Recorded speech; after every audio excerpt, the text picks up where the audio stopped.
You think you can just walk away? The day my husband ran out of insults was the day I stopped feeding him. Why are you giving him the weapon he's using against you? Not everything is for public consumption. Hello, fam. Welcome to the Voices Tales. Like and subscribe to our videos. We enjoy sharing stories with you. The stories we bring to you, our lovely viewers, which we now call family, are stories that we've heard or hear in our everyday life. Stories that we've heard from our grandmothers, our aunties, personalized story which has happened to us. We sit down, scrape these, put it together for you.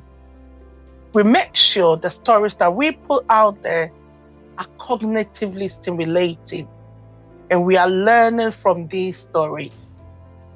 The story you're about to watch, it takes place in a country called Ghana. Ghana is situated in West Africa. The couples you're about to watch live in Accra, the capital city of Ghana. Enjoy the story. We've titled the story, The Day Adjoa Learned to Close Airport. You will ask us, how did we even come about with the day Adjoa learned to close their pots? Well, enjoy the story and you will understand why we titled our story, The Day Adjoa Learned to Close their pots. Thank you. Like, subscribe, and share our video. God bless you all. Stay blessed. Long ago, in a town where stories travelled faster than the wind and words carried more weight than stones, there lived a woman named Adjoa. Adjoa was known for her quiet strength. She was not the loudest in the neighbourhood, nor the boldest in gatherings. But those who watched closely knew her silence was not emptiness. It was endurance. She had been married for 8 years to a man named Kwabena. At the beginning, their home was like fresh clay, soft, hopeful, ready to be shaped into something beautiful. Adjoa met Kwabena Mensah through a mutual friend at a small gathering one warm evening. What began as a casual introduction quickly turned into deep conversation. There, laughter flowed easily, their values aligned naturally, and from that moment, a simple meeting blossomed into a meaningful connection neither of them expected. Adjoa and Kwabena's love moved with quiet certainty. In just 8 months, what started as friendship deepened into unwavering commitment. They learned each other's hearts, faced life with shared values, and grew inseparable. Time felt irrelevant, because what they found in each other was clear, genuine, and worth building a lifetime upon. Adjoa worked as a skilled tailor known for her precision and creativity. Her shop was always filled with warmth as she welcomed every client with a genuine smile. She listened carefully to their needs, offered thoughtful suggestions, and built lasting relationships, making each person feel valued, confident, and beautifully seen. Kwabena Mensah worked as a dedicated banker known for his professionalism and calm confidence. Seated behind his desk, he handled financial matters with precision and integrity.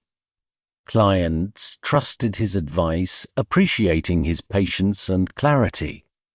His warm demeanor and sharp attention to detail made him respected among colleagues and valued by every customer he served.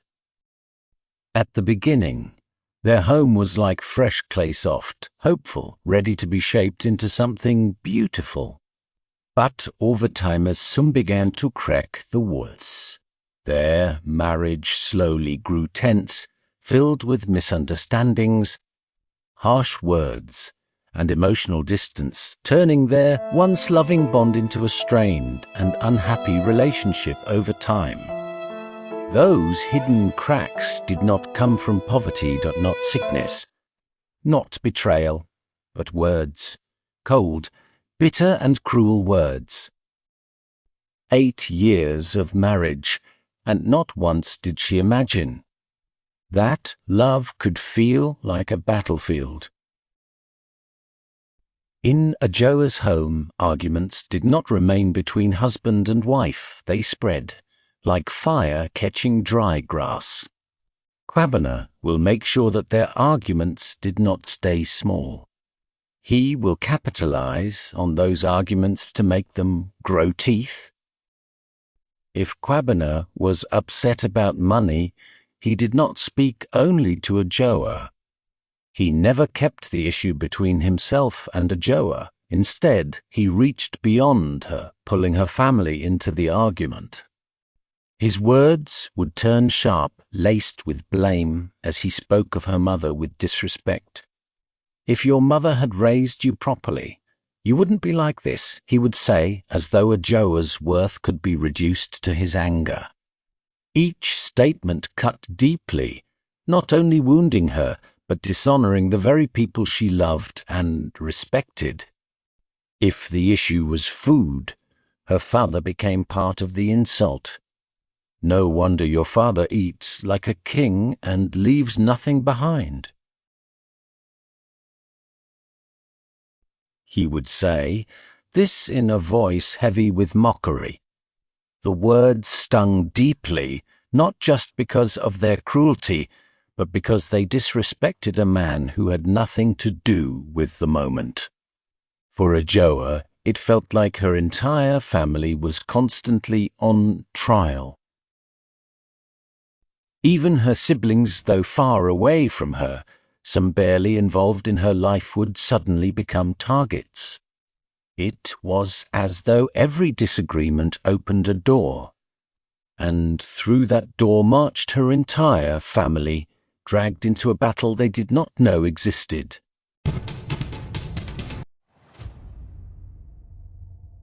It was never just a disagreement, it was war. Stop degrading my family. Your entire family is useless. But after every storm, Kwabena would change. His voice would soften. His anger would melt like sugar in tea. The irony of all this mess. He would sit beside Adjoa and say, "I didn't mean those things. I was just angry." And for a long time, Adjoa believed him. Because love often teaches patience before it teaches wisdom. "I was just angry," he would say. But slowly, she began to notice something dangerous. His anger would leave, but his words stayed. They echoed in her heart. They followed her into her sleep. They sat with her when she was alone. Words, once spoken, do not return empty. They leave scars and bruises behind. Adjoa was not only a wife, she was a daughter, a sister, a keeper of stories.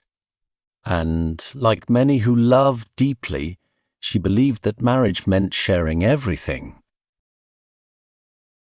Every small misunderstanding in her parents' home, every disagreement between her siblings, every family secret whispered to her in trust, she carried them all and laid them at her husband's feet. Not because she wanted harm, but because she believed in openness. She believed love meant full exposure. She did not know. She was sharpening the very knife that would cut her. One evening, after a particularly heavy argument, Adjoa sat alone. The house was quiet, but her heart was not. her phone rang. It was Kwabina's elder sister, Aunty Serwaa. Adjoa answered. Hello. There was silence on the other end. Then Aunty Serwaa spoke softly. Adjoa, why do you sound like someone who has been crying for years?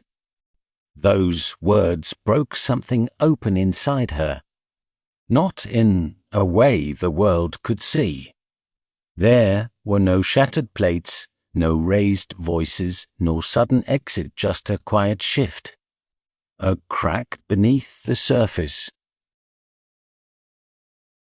Something in her heart loosened, as though a part of her had finally grown tired of holding everything together. The pain settled deeper, no longer sharp, but heavy and constant.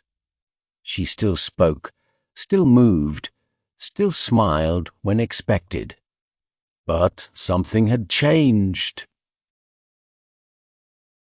Like a pot cracking from heat it had held too long. Adjoa began to speak, and once she started, she could not stop. She spoke of the insults, the shame, the way her husband turned her family into weapons against her, the way she felt smaller each year.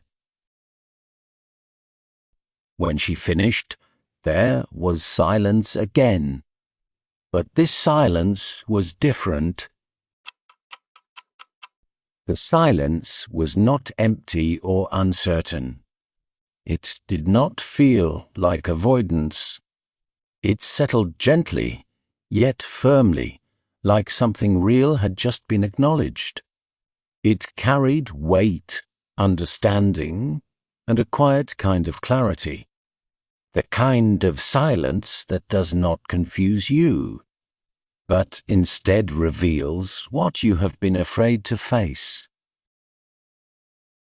Then Aunty Serwaa asked, her voice calm but piercing, "Why are you giving him the weapon he's using against you?" The question did not sound like an accusation, it sounded like truth, simple, direct and unavoidable. Adjoa paused, her breath catching slightly. She had never thought of it that way. To her, she had only been loving, open, honest, but now the words began to rearrange her understanding. Aunty Serwaa asked again, "Do you tell him everything about your family?" "Yes," Adjoa replied quickly. "He's my husband."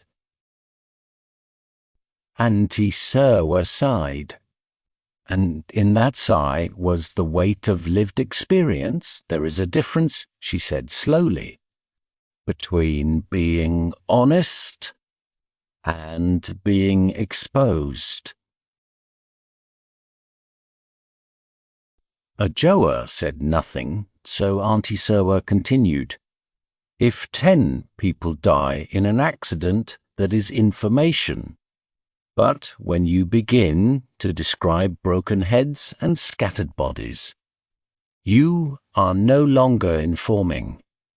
You are revealing too much. Adjoa felt the words settle into her chest. Heavy. True. Unavoidable. Then came the question that shifted everything. How many times has he told you deep things about his own family? Aunty Serwaa asked her.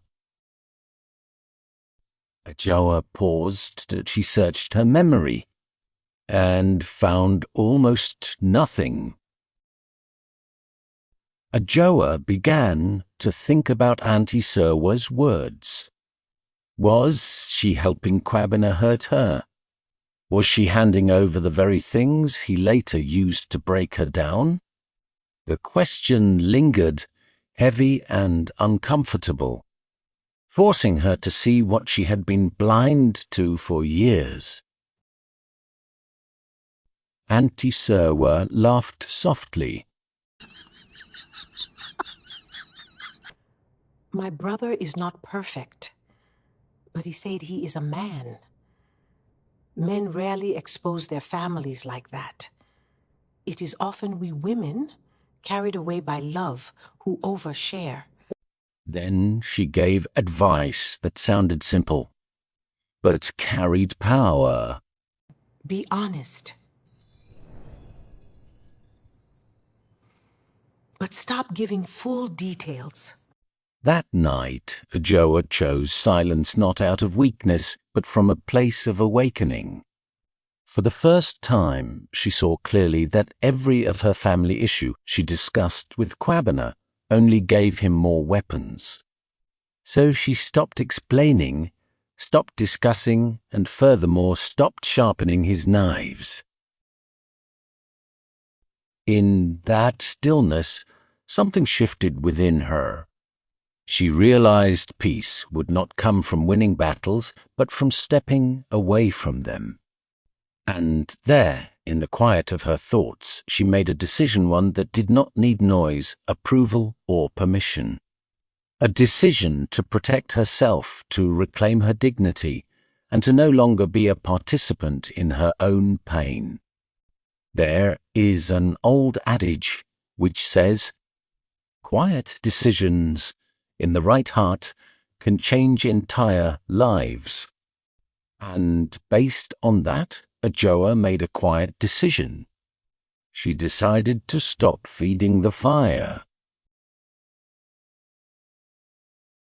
In the old days, elders would say, "When a pot keeps boiling over, it is not always the fire's fault. Sometimes the cook must learn when to close the lid. Sometimes the cook must learn restraint, when to lower the heat, when to cover the pot. Not every reaction needs fuel. Some situations require calm, control, and thoughtful silence." Adjoa closed her pot to no more detailed stories, no more emotional exposure, no more carrying her family's burdens into a place where they would be turned into weapons. If Kwabena asked, she answered briefly. If it did not concern him, she kept it, not out of secrecy, but out of wisdom. She had learned that not every thought deserved exposure, not every detail required explanation. Some things needed space to breathe, to grow quietly without judgment. In protecting her peace, she was not hiding, she was choosing discernment, guarding her heart, and reclaiming a part of herself that once felt constantly under scrutiny. At first, Kwabena did not notice. The house still had its rhythm. Meals were cooked, conversations happened. Life continued. But something subtle had changed. The fire no longer had fuel. Then, one evening, 2 months later, Kwabena looked at her and asked, "Is there no drama in your family again?" Adjoa smiled, not a mocking smile, not a bitter one, but a knowing one. A smile shaped by clarity. She had seen enough, felt enough, and understood more than before.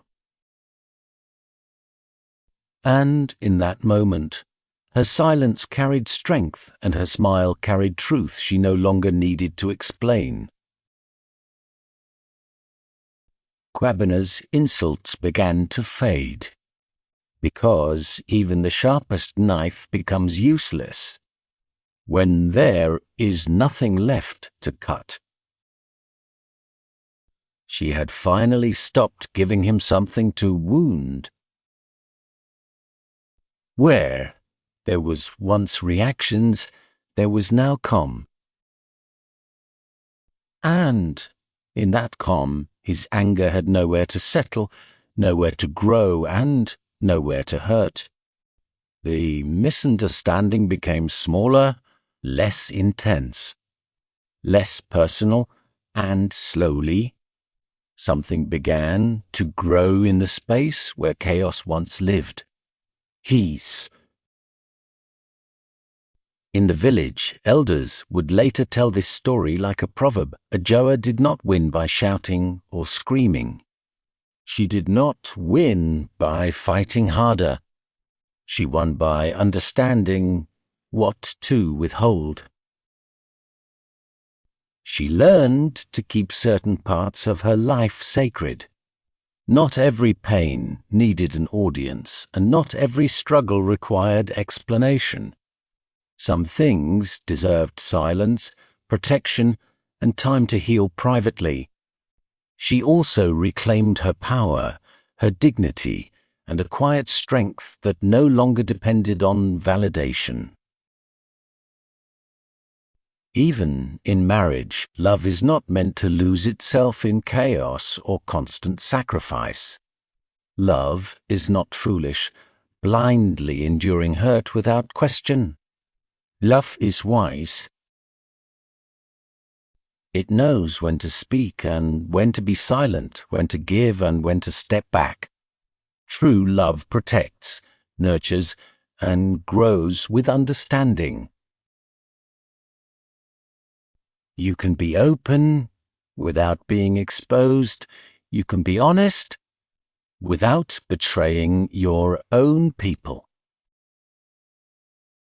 Adjoa and Kwabina's love began to blossom in quiet and meaningful ways. What started as simple determination grew into understanding, patience, and mutual respect in their marriage. There, laughter returned, softer but deeper, and trust slowly rebuilt itself. And so, the story ends the way all true folk tales do, with a truth wrapped in quiet power. Sometimes, the knife that breaks your heart is the one you placed gently into another person's hand. Adjoa did not break the knife. She simply stopped handing it over, and in that moment, she found her peace.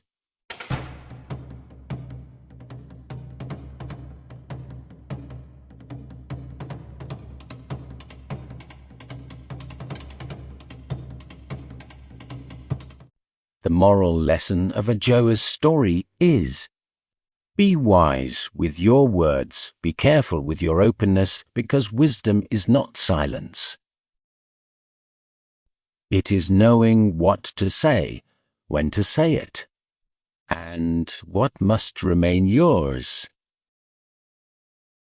And finally, not everything is for public consumption, even in marriage, because sometimes the knife that breaks your heart is the knife you handed over yourself. So, my lovely family, be wise in all aspect of life. Thank you for watching The Voice Tales. Please subscribe to our channel for more cognitive educational tales. Kindly like and share our videos. Thank you, and see you next time.